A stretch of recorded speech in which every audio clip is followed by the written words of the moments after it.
dasar dari kertas. Jadi kertas itu digunakan untuk membuat bahan-bahan benda-benda yang terbuat dari kertas. Itu pasti benda-benda yang ringan, karena sifat dari kertas itu sendiri sifatnya ringan. Nggak mungkin kulkas dari kertas, nggak mungkin, soalnya berat. Jadi buku gambar, buku tulis, koran, tisu, tadi kan ada tisu, amplop surat, gambar-gambar poster, nah itu dari kertas. Udah ya? Kalau yang halaman 11 udah usah dijawab kan ya? Langsung ke halaman 16. Nah, tapi Pak Dika itu nyuruh ngerjain halaman 4 sampai 5 pendalaman matematika, tapi ternyata kan udah nih Dek, matematikanya udah, itu mah kemarin. Berarti matematika kita ambil yang lain, yang halaman lain kayaknya ini nih, halaman 12, halaman selanjutnya. Oke, so sekarang matematika, pengukuran dengan alat ukur panjang yang berbeda. Pengukuran, kakak dengerin, buka halaman 12. Sok Adip sama kakak di situ. Bunda ini yang ngejelasinnya pakai buku Adip. Pengukuran dengan, dia lihat situ, kalau ada yang nggak ngerti tanyain ya. Pengukuran dengan alat ukur panjang yang berbeda. Ayo ingat kembali berbagai alat ukur panjang yang telah kamu pelajari sebelumnya. Coba diingat, apa alat ukur panjang yang sudah kamu pelajari sebelumnya? Meteran, terus meteran roll besar, penggaris. Pita apa? Pita yang kita punya yang warna biru. Bisa Meteran meteran kain, itu kan? ya. Meteran kain itu. Terus apa lagi? Tadi apa kakak?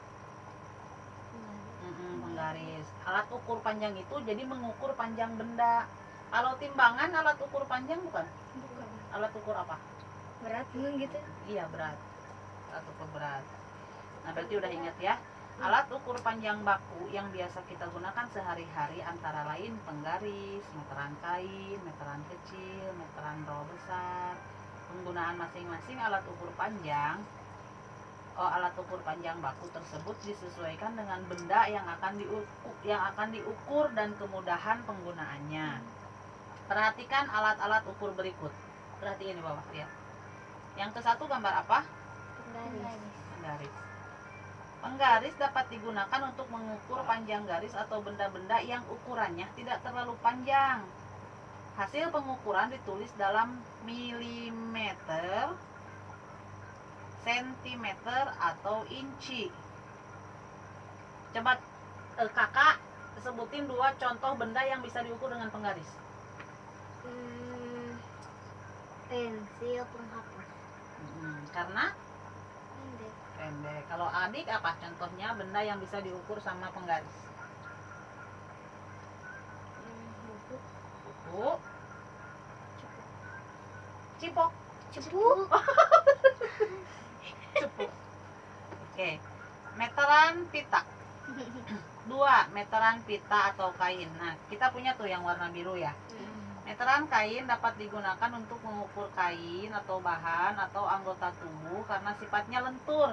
Nah, kalau apa sih, kalau pakai penggaris kita akan mengukur lingkar perut kan nggak bisa. Penggaris kan jereg-jereg heras gitu ya.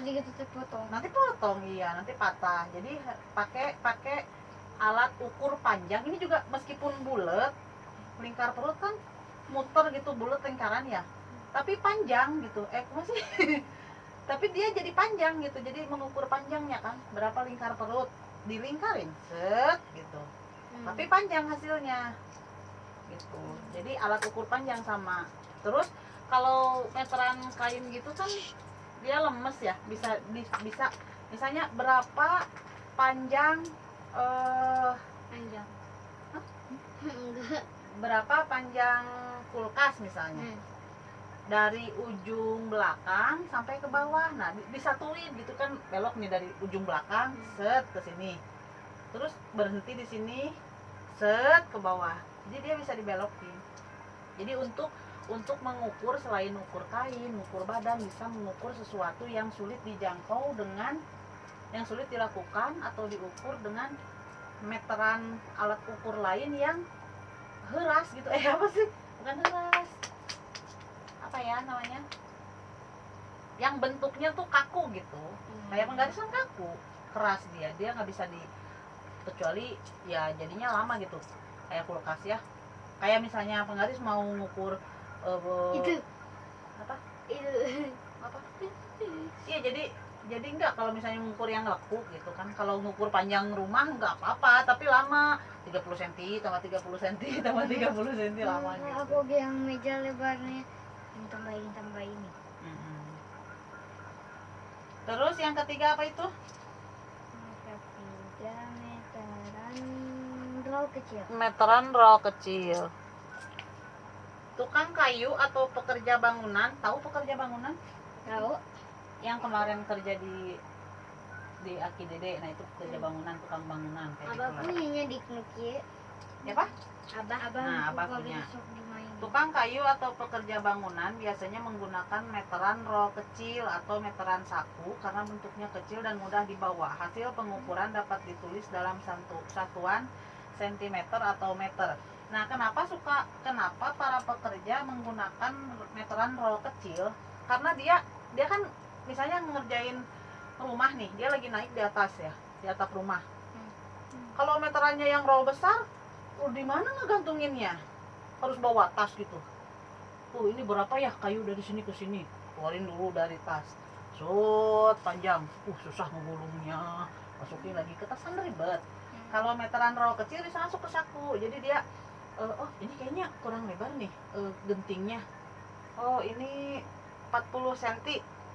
Harus ditambahin itunya, kayunya. Ya kan nggak usah turun lagi ke bawah. Itu minta kayu yang 40 cm, atasin sama apa, kan kalau tukang bangunan tuh ada yang ahlinya, ada yang ngebantunya. Kalau yang ahlinya disebutnya tukang, kalau yang pembantunya disebutnya kenek atau laden. Jadi nanti ini 40 cm nih gitu. Jadi apa ya, meringankan tugas, meringankan orang yang menggunakannya, makanya bawanya yang kecil. Kalau meteran yang keempat tuh meteran roll besar, pekerja bangunan juga menggunakan ini, tapi untuk pengukuran tanah. Hasil pengukuran tanah juga bisa dalam satuan senti atau meter. Nah, kalau roll besar tuh dari situ ke situ 12 meter gitu. Masih itu caranya. Ini sama nih, sama kayak yang meteran ini, ada itunya, ada ujungannya nih. Tapi kenapa kudu? Ya kan jadi gampang. Kalau kan itu mah gede, panjang, misalnya mengukur panjang jalan dari Unisba ke Baltos misalnya. Kan tinggal gini. Makanya ada itunya tuh, ada rolannya. Gampang kalau udah selesai teh. Jadi seorang itu sendiri. Iya gini, selesai. Coba kalau pakai meteran gini, panjang segitu. Tapi ini juga kalau nggak salah otomatis. Saya ukur gini, tapi dikaitin dulu kan set. Kata kertas. Nah, aku lagi pernah main siapa lagi tidur. Tapi yang tangan. Nah, sekarang lakukan kegiatan bersama teman di sebelahmu. Siapkan penggaris, meteran, roll kecil. Mintalah temanmu berdiri tegak. Mengukur tinggi badan. Gak usah kayaknya mah ya. Udah, apa lagi waktu kelas 2 pernahnya di. Pernah kelas 2. Terus sekarang halaman 16 PPKN. Itu mah nggak usah ngerjain kayaknya mah ya. Nah, kalau yang PPKN, ayo berlatihnya kerjakan di buku tematik PPKN. Materinya dulu dengerin. Manfaat bermusyawarah. Tadi yang matematika ngerti? Ngerti. Iya. Manfaat bermusyawarah. Apa musyawarah? Bekerja sama itu apa sih? Bukan bekerja sama, berdiskusi. Untuk menyelesaikan apa? Menyelesaikan atau memilih sesuatu. Apa sih, supaya tidak atas kehendak sendiri. Apa musyawarah teh? Membahas bersama. Misalnya gini, Dede mau milih ketua kelas, atau di sekolah mau menentukan liburan kemana. sama teman-teman, atau kalau di keluarga di siapa nanti akan ngumpul arisan misalnya gitu. Nah itu kan harus musyawarah. Jadi kan bareng-bareng dibahasnya. Jadi pembahasan bersama suatu masalah atau bukan masalah juga sih, permasalahan lah. Masalah itu bukan berarti kesalahan ya. Masalah itu bukan berarti kesalahan, tapi pembahasan sesuatu yang harus disepakati bersama, dilakukan dengan musyawarah gitu. Misalnya menjadi ketua kelas, iya aku mah pengen si A, aku pengen si B, aku pengen si C, yaudah sok musyawarah siapa. Nah kalau dengan musyawarah tetap aja tidak bisa dilakukan, nggak kedengeran apa? Kalau dengan musyawarah tidak ada jalan ketemunya, dilakukan itu voting teh apa? suara terbanyak. Nah kalau misalnya dengan nggak mau, aku mau pengen si A, nggak bisa, pengen si B, nggak suka, aku mah pengen si C, kan nggak ada deh. Ya udah kita voting, dikasih kertas biasanya, atau ada alat-alat lain yang lebih canggih. Nah dilakukanlah si pemungutan suara, misalnya A, B, C. Nah kan masing-masing tuh punya jawaban, nanti dilihat siapa yang paling banyak suaranya, itu jadi keputusan bersama. Misalnya yang paling banyaknya A, berarti yang dipilih Yang jadi ketua kelas si A, meskipun si B sama si C nggak suka, harus suka. Jadi orang yang memilih si B atau si C harus menerima keputusan dari voting sebagai pilihan dia juga. Itu apa namanya teh, lapang dada, menerima kekalahannya dengan lapang dada, dan harus menghormati meskipun ketua kelas yang dia inginkan itu tidak jadi ketua kelas, malah jadi yang orang lain inginkan, ya kan itu udah kesepakatan, dianggap kesepakatan bersama. Jadi tetap harus menghargai keputusan yang dihasilkan dari musyawarah atau dari voting. Kita sudah mengetahui bahwa musyawarah merupakan salah satu contoh perilaku yang sesuai dengan sila keempat. Apa sila keempat? Kerakyatan yang dipimpin oleh hukum kebijaksanaan dalam kemusyawaratan Perwakilan. Musyawarah perlu dilakukan saat kita akan mengambil keputusan bersama. Jadi musyawarah itu diperlukan bukan untuk kepentingan pribadi, bukan, tidak bisa kita, iya aku mau pokoknya pengen ke Bali, kamu nggak mau pokoknya ke Bali, nggak bisa gitu. Aku kan pengen ke Malaysia, nggak bisa, aku mau pengen ke Ciamis gitu, nggak mau, pokoknya pengen ke Bali, nggak bisa. Kalau di musyawarah nggak bisa gitu, harus dibahas. Nih soalnya kalau ke Bali biayanya segini, tempatnya kayak gini, suka gini ini bagus gitu. Nggak bisa, aku mah pengen kesini. Nah itu kan nanti dibahas. Makanya musyawarah itu diperlukan untuk mengambil keputusan bersama. Jadi nanti pasti akan ketemu satu keputusan yang disetujui sama semua orang. Makanya harus dimusyawarahin apapun itu. Makanya bunda suka ngajarin ke adik kakak, terbuka sama orang tua dari kecil diajarin terbuka. Kita demokratis aja gitu. Bunda nggak bisa memaksakan adik kakak harus jadi dokter, adik kakak harus jadi apa namanya, misalnya guru, adik kakak pokoknya harus jadi artis, adik kakak pokoknya harus jadi pengusaha. Nggak bisa gitu. Adik kakak nanti kan bunda misalnya adik kakak suatu saat ya di lesin, misalnya di les untuk sesuatu yang adik kakak tidak suka, itu dimusyawarahin. Nah bunda aku udah nggak suka les renang gitu, aku mah pengennya les nyanyi. Nah itu tadi musyawarahin, dek kalau kamu les nyanyi suara kamu tuh kayaknya lebih merdu kalau diam, nggak enak kalau nyanyi gitu, dimusyawarahin.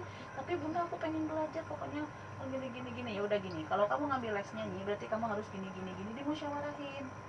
Apapun itu, bunda aku teh di sekolah tuh gini, bunda aku teh sama temen teh gini, aku harus gimana ya. Nah itu teh belajar musyawarah di rumah dengan kakak, dengan bunda, dengan ayah. dengan siapapun harus jangan apa ya kalau bahasa Sundanya merekedeweng sendiri. Merekedeweng is merekedeweng apa ya, memaksakan kehendak sendiri, kumaha aku gitu, aku misal gini, adik kakak ada masalah sama temen dan nggak mau cerita ke saudara, ke orang tua terutama, jangan pernah memberikan cerita apapun ke orang lain, karena orang lain itu akan disisipin ego, akan dimasukin apa namanya teh, kepentingan dia pribadi secara tidak langsung memberikan sarannya. Kalau orang tua tidak akan memberikan ide, tidak akan memberikan masukan atau saran kepada anak yang akan mencelakai anaknya atau merugikan anaknya. Jadi kalau misalnya kalian ada masalah di luar, Bunda aku teh gini, aku harus gimana ya?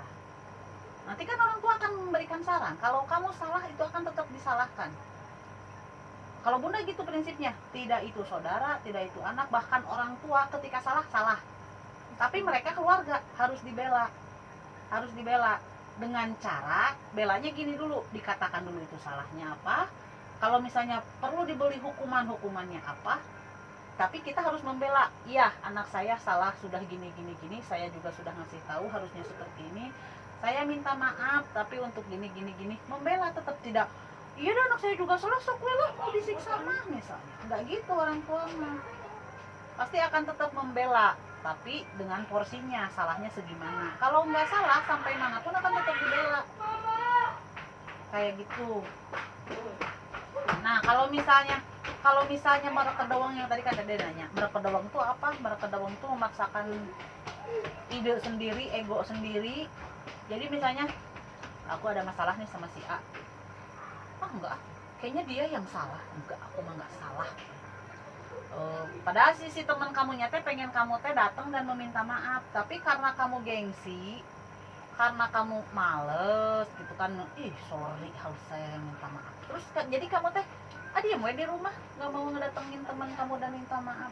Coba kalau kamu cerita ke orang tua, oh deh itu kamu yang salah, datang ke sana. Nggak berani Bunda, yuk diantar minta maaf, dan pasti balik lagi, pasti main lagi, pasti bareng-bareng lagi gitu. Ini untuk permasalahan nantilah kalau Dede udah remaja ke atas yang bakal lebih kompleks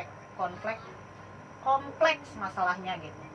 Kalau untuk sekarang kan adik kakak lebih nyaman di rumah, insya Allah nggak ada permasalahan. Kalaupun ada permasalahan mereka menciptakannya sendiri dari luar. Nah kalau misalnya kalian memaksakan ego sendiri, merekedeweng mah urang lah mah aku pokoknya mah cek aku bener, ternyata salah.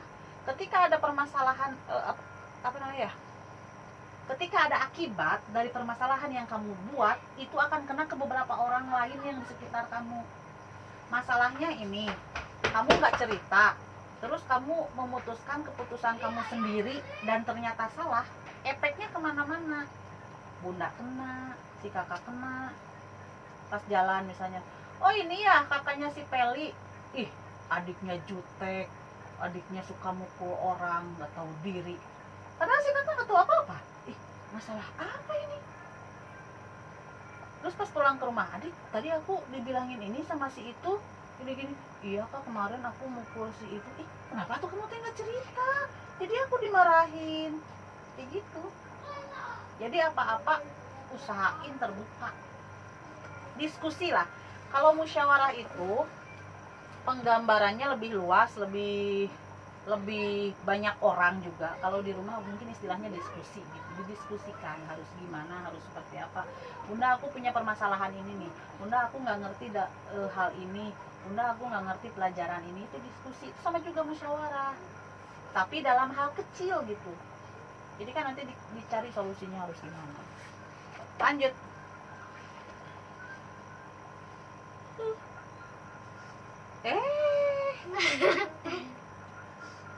Hasil musyawarah diharapkan dapat diterima oleh semua pihak, baik yang setuju atau tidak setuju. Awalnya ketika sudah dimusyawarahkan harus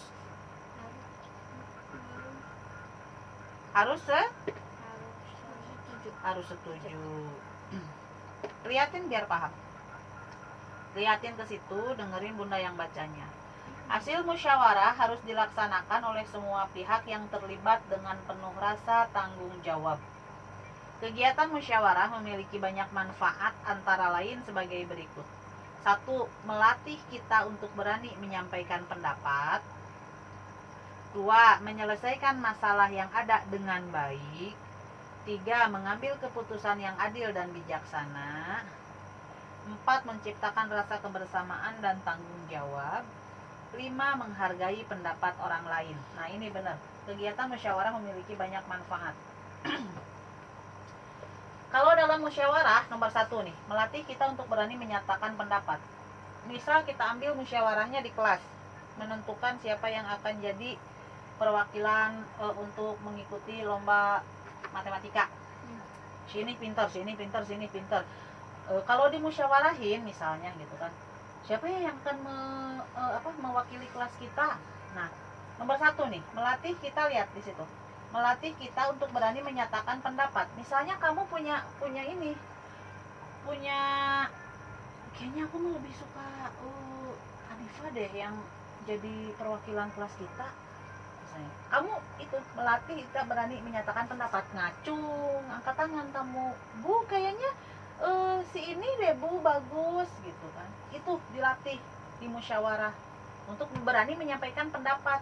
Yang selalu Bunda latih ke adik kakak, adik kakak kalung apa, adik kakak gelas itu apa, itu teh pendapat kamu, ngerti? Dari dulu kan Bunda selalu ngelatih. Dia coba jawab, gelas apa, tempat minum Bun, itu teh pendapat. Nah, begitu juga di musyawarah, mengutarakan apa yang ada di pikiran kamu, apa yang ada di hati kamu, apa yang ingin kamu katakan ke orang lain, itu teh pendapat. Berani menyampaikan pendapat. Duduk. 2. Menyelesaikan masalah yang ada dengan baik. Nih, kalau tidak bermusyawarah, misal ada orang maling ayam nih, ketangkep sama masyarakat teh. Kalau nggak dimusyawarahin, kan bisa dibunuh, ditonjok sampai mati. Kalau dimusyawarahin, udah bawa aja ke Pak RT. Ini gimana ini? Udah kita bawa ke polisi. Dengerin Bunda, ini kan lagi ngejelasin ini. Terus, jadi kan masalahnya jadi menyelesaikan masalah yang ada dengan baik. Kalau musyawarah itu pasti ada jalur baiknya. Harus seperti apa? Tidak semua orang itu jahat dan tidak semua orang itu baik. 3. Mengambil keputusan yang adil dan bijaksana. Ngerti? Enggak. Jadi gini, kalau misalnya menurut keputusan saya sendiri, itu yang maling sendal kayaknya harus ditonjok deh. Tapi kalau ini mengambil keputusan yang adil dan bijaksana, pada saat dimusyawarahkan, oh nggak usah, ini kan sendalnya dibalikin, gimana kalau kita serahin ke polisi? Kan baik keputusannya, nggak ada yang terluka, nggak ada yang dilukai. Kalau tentang pemilihan ketua kelas, kalau misalnya nggak dipakai musyawarah, tiba-tiba misalnya Dimas yang jadi ketua kelas, ya aku mah nggak suka, kenapa sih Dimas yang jadi ketua kelas nih, gitu misalnya. Tapi kalau hasil musyawarah Dimas yang jadi ketua kelas, ya kita harus menerima, berarti yang lain juga milih Dimas. Ya, ngerti? 4. Menciptakan rasa kebersamaan dan tanggung jawab. Ya, itu yang kebersamaan itu yang keputusannya kan dihasilkan bersama. Jadi kita harus bertanggung jawab sama apa hasil keputusan di musyawarah. 5. Menghargai pendapat orang lain.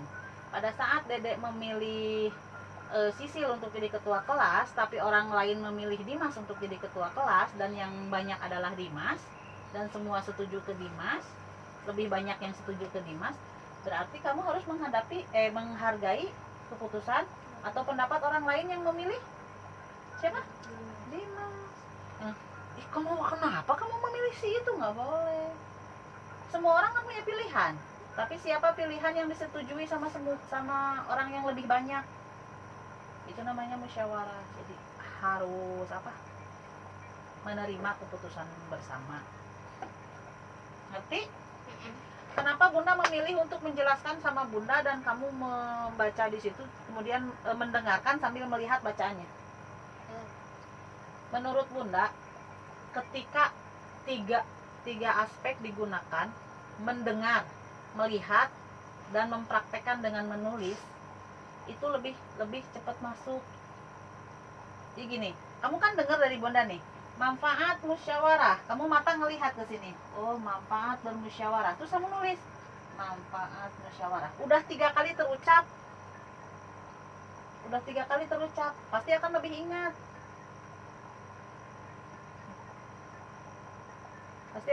ingat.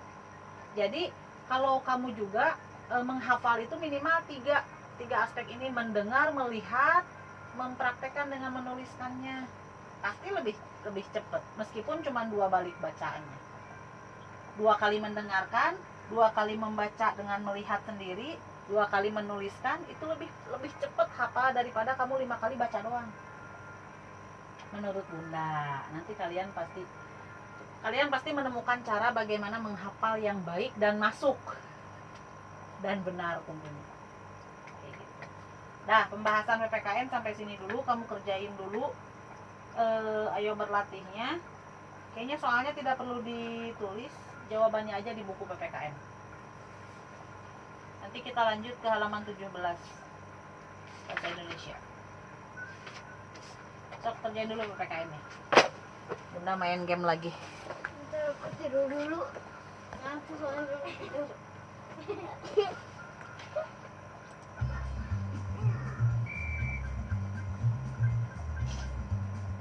Lep mata si kakak.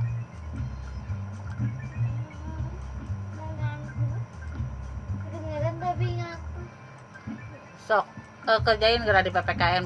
Bunda pengen tahu siapa yang kalau kalian baca itu tahu tapi belum berarti paham.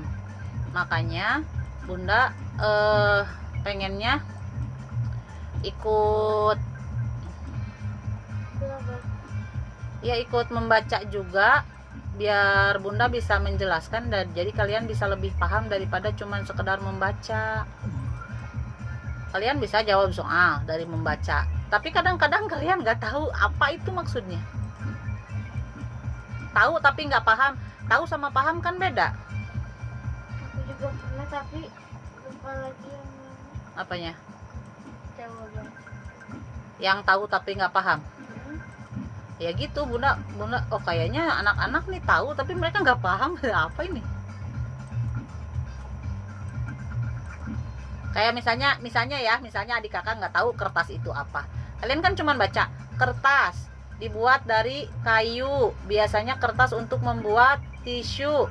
Nah, kalian cuma jawab aja itu teh tisu terbuat dari kertas. Terus bahan kertas adalah dari kayu, misalnya cuman gitu doang. Tapi dia nggak tahu kertasnya yang gimana sih gitu, misal gitu kan. Kalau tentang kertas, kalau tentang bahasan yang lain juga gitu. Kalian cuman baca aja, jawabannya tahu, ngejawab soal tahu, tapi kamu nggak paham apa sih ini teh. Misalnya gini, asteroid itu ada di sana, pembentukan asteroid dari ini misalnya. Kalian cuma tahu itu doang, tapi kalau misalnya ditanya, oh asteroid mah itu apa, asteroid apa ya, nggak tahu, udah dibacaan mah asteroid ada di langit misalnya gitu. Jadi tahu tapi nggak paham, dan itu satu hal yang beda. Makanya sekarang mah lebih di ituin lagi gitu cara belajarnya, supaya kalian juga paham. So, kerjain dulu PPKN nya, nanti dilanjut bahasa Indonesia.